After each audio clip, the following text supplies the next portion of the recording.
Police tell us they are going through the painstaking process right now of notifying families whose loved ones' remains were stolen by this man. Police say he left behind a trail of cigarettes and energy drinks here at the scene, and it was in this very spot a few nights ago where he was arrested. He admitted to police that he stole bodies and was selling them online.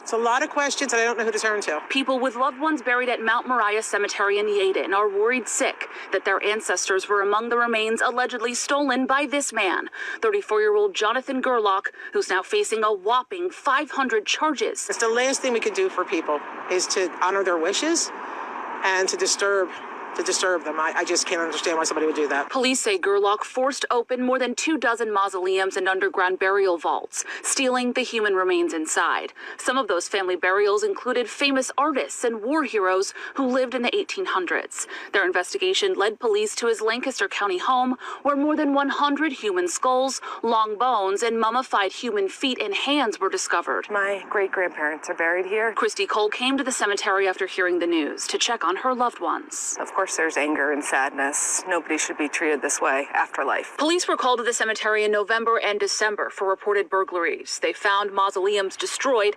caskets left empty. Evidence of that remains here today. Investigators found a post in the Human Bones and Skulls selling group where a man thanked Gerlach for mailing him a possible teen and a baboon and a monkey.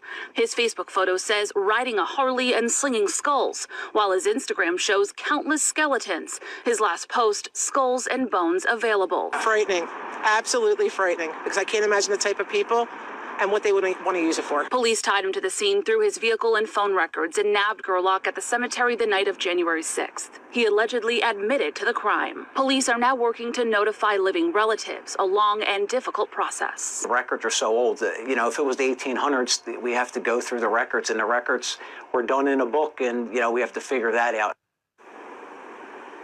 Now, police also found multiple corpses in a storage unit registered under his name. At this hour, police are still at his home in Lancaster County as this investigation remains active and ongoing.